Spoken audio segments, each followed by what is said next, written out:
তোমার সর্বোচ্চটুকু দিয়ে তুমি তোমার রবকে ভয় করো। রবের ভয় কাকে বলা হয়? হাদিসে এসেছে, যে ব্যক্তি হারাম থেকে বেঁচে থাকবে, হালালকে গ্রহণ করবে, তাকে মুত্তাকি বান্দা হিসেবে কবুল করে নিবে একজন। আওয়াজ দিয়ে বলেন, তিনি কে? এক নাম্বার, হারাম থেকে বাঁচতে হবে। এটা হচ্ছে তাকওয়ার ডেফিনেশন।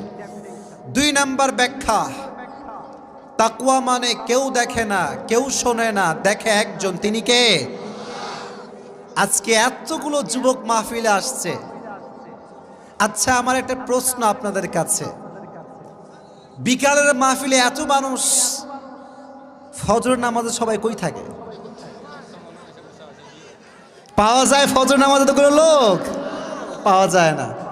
ফজরের নামাজে দেখবেন ইমাম সাহেব, মুয়াজ্জিন সাহেব আর হাতে কোনো আমার মুরব্বি দাদা জানরা থাকে।